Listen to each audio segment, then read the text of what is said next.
இஸ்ரேலுக்கு ஏன் அமெரிக்கா ஆதரவு? விமர்சிக்கப்படும் டொனால்ட் ட்ரம்பின் நிலைப்பாடு. ஈரான் அணு ஆயுதத்தை உருவாக்க முயற்சிக்கிறாங்க. அதுக்கு முன்னாடி அந்த நாட்டினுடைய அணுசக்தி கட்டமைப்பை அழிக்கணும் அப்படின்னு சொல்லி இஸ்ரேல் ஈரான் மீது தாக்குதல் நடத்திட்டு வராங்க. 13ஆம் தேதி முதல் இந்த தாக்குதல் அப்படிங்கிறது தொடர்ந்து நடத்தப்பட்டு வருது. இஸ்ரேலுக்கு அமெரிக்காவின் அதிபர் டொனால்ட் ட்ரம்ப்பும் ஆதரவு. அப்படின்னா இஸ்ரேலுக்கிட்ட அணு ஆயுதம் இல்லையா அப்படிங்கிற கேள்வி வரும் இல்லையா? அணு ஆயுதம் ஈரான் தயாரிக்கக்கூடாது அப்படிங்கிறதுக்காக தான் இஸ்ரேல் சண்டை போடுறாங்க. அதுக்கு அமெரிக்கா சப்போர்ட் பண்ணுறாங்க. அமெரிக்கா சப்போர்ட் பண்ணக்கூடிய இஸ்ரேலுக்கிட்ட அணு ஆயுதம் இல்லையாங்கிற கேள்வி வருது இல்லையா?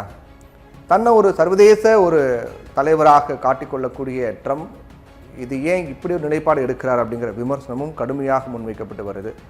ஒரு உலகத்துக்கு ஒரு பொதுவான நாடாக இருக்கிறாங்க அமெரிக்கா, ஒரு பொதுவான நபராக அதிபர் இருக்கார், அமெரிக்க அதிபர் ட்ரம்ப் இருக்கார் அப்படின்னு அவர் நினைச்சாருன்னா ரெண்டு நாட்டுக்கும் இடையான பிரச்சனையை அவர் சமாதானத்தை கொண்டு வர பார்க்கணும். அணு ஆயுதம் தான் பிரச்சனை அப்படின்னா இஸ்ரேல்கிட்ட அணு ஆயுதம் இருக்கு இல்லையா? இப்போ ஈரான்கிட்ட அணு ஆயுதம் இருக்கக்கூடாது அப்படின்னு நினைச்சாங்கன்னா இவங்க ஏன் நினைக்கிறது? அப்போ இஸ்ரேல்கிட்ட அணு ஆயுதம் இருக்கக்கூடாது இல்லை, அவங்ககிட்ட இருக்கு இல்லையா அப்படிங்கிற கேள்வி பல கேள்விகள் வருது. இப்போ மேற்கில் எகிப்து தொடங்கி கிழக்கில் ஈரான் வரையிலும், தெற்கில் அரேபிய தீபகற்பம் தொடங்கி வடக்கில் தீபகற்பம், அரேபிய தீபகற்பம் தொடங்கி வடக்கில் துருக்கி வரையிலும் மத்திய கிழக்கு விரிவடைஞ்சிருக்கு. மொத்தமாக 17 to 18 நாடுகள் இந்த எல்லைக்குள்ளே அடங்குறாங்க. இவ்வளவு நாடுகளில் அணுகுண்டு வைத்திருக்கக்கூடிய ஒரே நாடு அப்படின்னு பார்த்தா அது இஸ்ரேல் மட்டும்தான். அது வெளிப்படையாக தங்கள்கிட்ட அணுகுண்டு இருக்கிறது அப்படின்னு ஒத்துக்கலை. அதே சமயம் இவங்ககிட்ட அணுகுண்டு இல்லை அப்படின்னும் உறுதியாக இஸ்ரேல் சொல்லலை. அதாவது 1945ஆம் ஆண்டு தொடங்கி அமெரிக்கா, ரஷ்யா, இங்கிலாந்து, பிரான்ஸ் மற்றும் சீனா ஆகிய நாடுகள் தொடர்ச்சியாக அணுகுண்டுகளை தயாரித்தும் பரிசோதித்தும் வந்துச்சு. இது போன்ற குண்டுகளின் தாக்கம் எப்படி இருக்கும் அப்படிங்கிறத ஹிரோஷிமா நாகசாகி சம்பவத்தில் மொத்த உலகமே தெரிஞ்சுக்கிட்டது. அதனால் இனி வரக்கூடிய நாட்களில் உலக நாடுகள் அணுகுண்டை தயாரிக்கக்கூடாது அப்படின்னு ஐநா ஒரு முக்கிய தீர்மானத்தை கொண்டு வந்தாங்க. அதன் பெயர் தான் அணு ஆயுத பரவல் தடை சட்ட ஒப்பந்தம். இது 1970 நடைமுறைக்கு வந்தது. இந்த அணு ஆயுத பரவல் தடை சட்டம் அப்படிங்கிறது 1970 நடைமுறைக்கு வருது. அணு ஆயுதங்கள் மற்றும் அணுசக்தி தொழில்நுட்பங்களினுடைய பரவலை தடுப்பது இதன் முக்கிய நோக்கமாக இருக்கிறது. இதில் 3 முக்கியமான விஷயங்கள் குறிப்பிடப்பட்டிருக்கு. அதில் என்னென்ன 3 முக்கியமான விஷயங்கள் அப்படின்னு பார்த்தோன்னா, அணு ஆயுத பரவலுக்கு தடை, அணு ஆயுதத்தை குறைப்பது, அணுசக்தியை ஆக்கப்பூர்வமாக பயன்படுத்துவது முதல் அந்த விஷயத்தை 3 விதமாக கொண்டிருக்கிறது. முதல் விஷயத்தை பொறுத்த வரைக்கும் அணு ஆயுதங்கள் இல்லாத நாடுகள் அணு ஆயுதங்களை உருவாக்கவோ அல்லது அதை உருவாக்குவதற்கான முயற்சியும் மேற்கொள்ளக்கூடாது, அணு ஆயுதங்கள் உருவாக்கவும் கூடாது, வாங்கவும் கூடாது. இதுதான் முதல் விஷயம். அணு ஆயுத நாடுகள் மற்ற நாடுகளுக்கு அணு ஆயுதத்தை தொழில்நுட்பத்தை வழங்கக்கூடாது.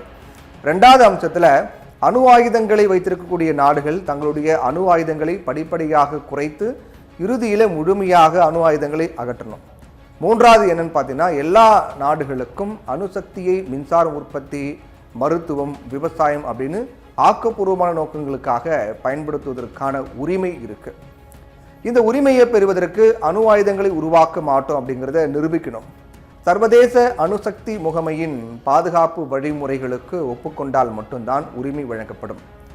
ஈரான் NPT ஒப்பந்தம், அதாவது அணு ஆயுத பரவல் தடை சட்டம் ஒப்பந்தம் இருக்கு இல்லையா, அந்த ஒப்பந்தத்தில் கையெழுத்திட்டு இருக்காங்க ஈரான்.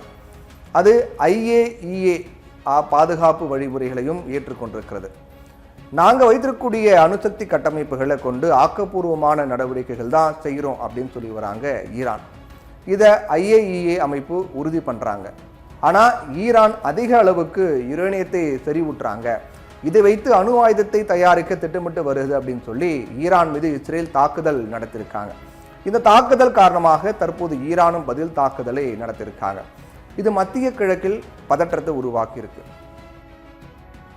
இவ்வளவு நியாயம் பேசக்கூடிய இஸ்ரேல் ஏன் இதுவரை NPT, அதாவது அணுசக்தி அணு ஆயுத பரவல் தடை சட்டம், அந்த ஒப்பந்தத்தில் கையெழுத்து போடலை அப்படிங்கிற கேள்வி வருது இல்லையா?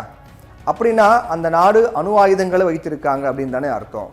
இதெல்லாம் வச்சு பார்க்கும்போது ஒட்டுமொத்தமாக மத்திய கிழக்கு அச்சுறுத்தல் ஈரான் கிடையாது. மத்திய கிழக்குக்கு அச்சுறுத்தல் ஈரான் கிடையாது, இஸ்ரேல் தான். அவங்ககிட்ட தான் அணு ஆயுதம் இருக்குது, அணுகுண்டு இருக்குது. அதனால் இஸ்ரேல் எப்போது அணு ஆயுதங்களை கைவிட்டு NPT ஒப்பந்தத்தில் இணைய போகிறாங்க அப்படிங்கிறது தான் இப்போதைய கேள்வியாக இருக்குது. தன்னை ஒரு உலக நாடுகளுக்கு பஞ்சாயத்து தலைவராக காட்டிக்கொள்ளக்கூடிய ட்ரம்ப் ஏன் இந்த விஷயத்தில் மௌனம் சாதிக்கிறாங்கிற ஒரு கேள்வி. இஸ்ரேலுக்கு ஏன் அவர் ஆதரவு தெரிவிக்கிறார்? அமெரிக்கா NPT ஒப்பந்தத்தை நீர்த்து போக செய்கிறதா?